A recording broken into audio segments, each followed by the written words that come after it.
Healthy hedonism. Okay, today I kind of made up a new concept. Well, I didn't make it up today, but today I want to talk about a concept that I made up called healthy hedonism. It's at least what I'm calling it for now. When I was traveling South America for the second time, I used to live down there, had a series of events that left me with some trauma that I just had to deal with. It took me about 10 years to get back to wanting to address aspects of it. Went back there, and really one of the healing aspects of it for me was this concept that I am now calling healthy hedonism. And essentially what it is when you're actually connected to yourself, you think about pleasure different. Pleasure isn't just what you're experiencing in the moment, it's how you feel before and after. And so it really takes in this account that it's like you need to pay attention to how this makes you feel emotionally, physically, mentally, spiritually, if that's an aspect of life for you. And so let's say you go to the store and you spend too much money. You have regret. You spent more money than you wanted to. You feel regret about what you purchased. You don't feel good about it anymore. But let's say there's something that you really wanted. You calculated how much you would need to save every single month. You spent the time thinking about it, really appreciating that you would have that thing. And then after the month amount of time that you've been budgeting, saving, you go out, you get it, and then you experience it well. Like that sort of experience, one that you know that, okay, like this is what it means for me to get it financially. This is what it's going to feel like for me to acquire it.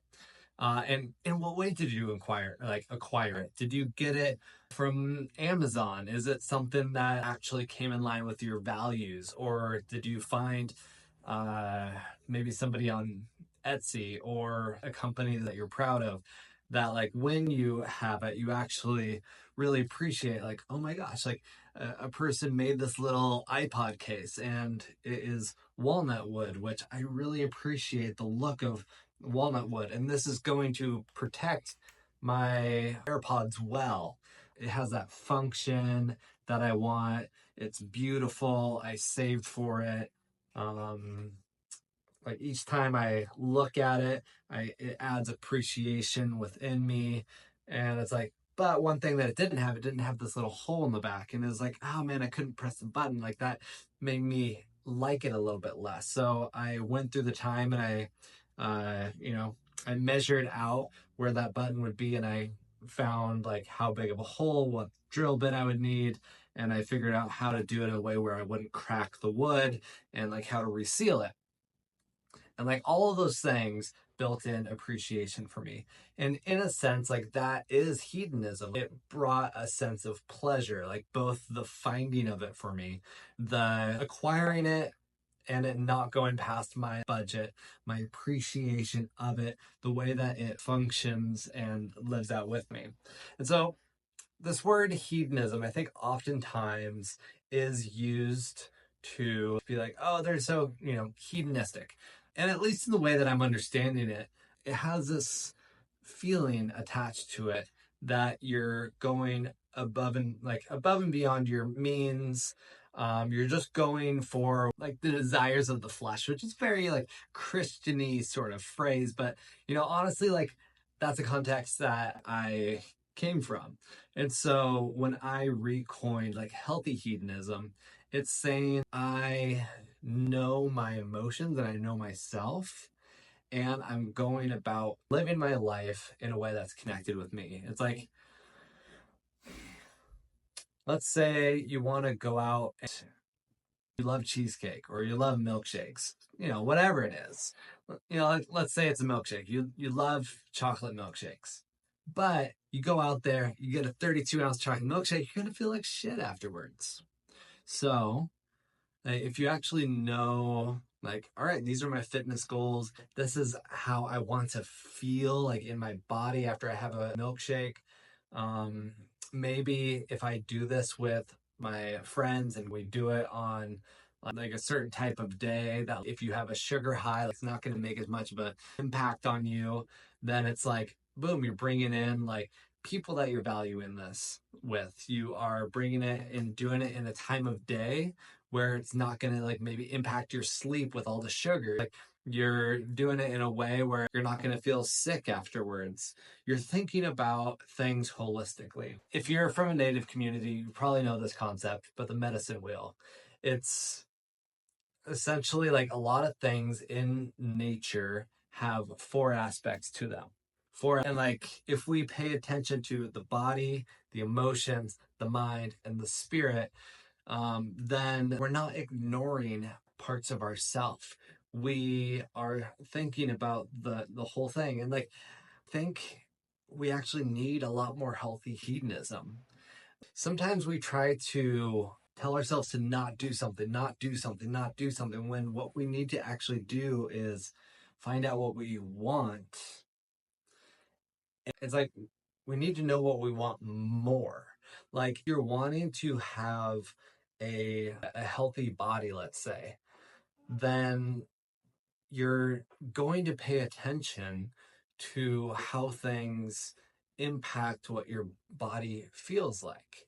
You know, after you sit around for a whole day, like you feel stiff. Like that's not like a healthy hedonistic way of life. It's like, all right, for me and my body, there is a certain level of stretching that I need to do because like, there's some things with my legs that if I don't stretch them well, like it can get really painful.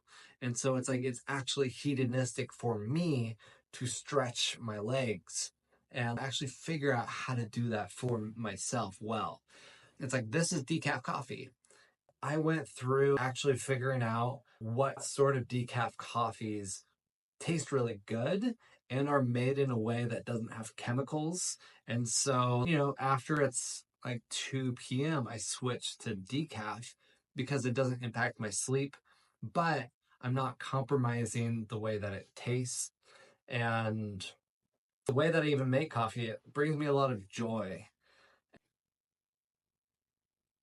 It might be just like a subtle difference, a subtle change, but I really think it's important that we start actually following our deeper desires. We actually start following what is our whole pleasure. What is the experience before, during, and after an event? Let's say you enjoy going out and getting a drink with your friends, but the next day you feel like shit, you feel terrible. It's like, okay, that's something to know because it diminishes your pleasure of it. But if you went out with your friends for a drink earlier on in the day, would it still impact you in the same way? If you did it on a weekday versus a weekend, would it still impact you in the same way? And I would say eventually we want to get to a place where primarily we're doing the things in life that bring us to wellness. But that doesn't mean that we can't also make the choice to move in that direction. And maybe that's not like, like the pinnacle, but we're doing steps towards it. Would be another good example. Like sometimes we have unresolved conversations with people, and it feels really scary maybe to have that conversation. But when we don't have that conversation, we're carrying the stress in our bodies with us every single day. And so it actually might be healthy hedonism to have that conversation because even if it's hard, overall, like what you've been carrying with you and continuing to, and what that means for you in your future, it's going to have a bigger cost than if you actually have the conversation today and you feel proud of yourself. And even though it was difficult, you can look back and be like, I was so proud of, you know, I'm using my own name, David. It's like, I'm so proud of the David that like showed up to that last week. And like, that's who I want, who I want to be. And it's like, you can feel the energy of being proud of yourself for doing something hard. And in the way that I'm thinking about it, it's like that's hedonistic because maybe it is quote unquote selfish because it is about you, but like us, we're wired to feel good usually when we're doing things in alignment with the way that we were created. It's like if we are living with nature well, nature is prospering. But if we're out of communion with nature, like it's dying, it's causing us harm, it's out of balance. So I want to, I guess, start suggesting to people that actually going deeper into your pleasure, going deeper into knowing how you feel before, during, and after things, and listening more deeply is actually a good thing.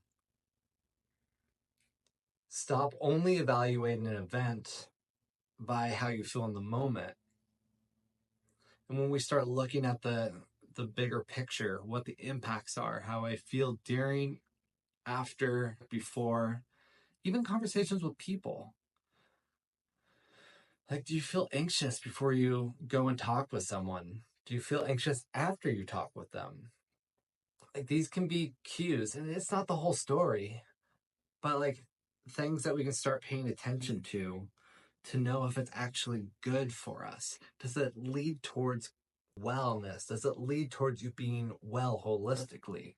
So, asking the questions, how do I feel before, during, after? And is this going in a way that I think is good? And maybe a week from now, 2 weeks from now, a month from now, a year from now, would I be proud of myself for doing this? Some things for consideration. There's a thought about healthy hedonism. I hope it helped you. If it did, hit that like, follow me. I'll be giving you some other thoughts. Ask me any questions, and I look forward to talking to you soon. All right, take care.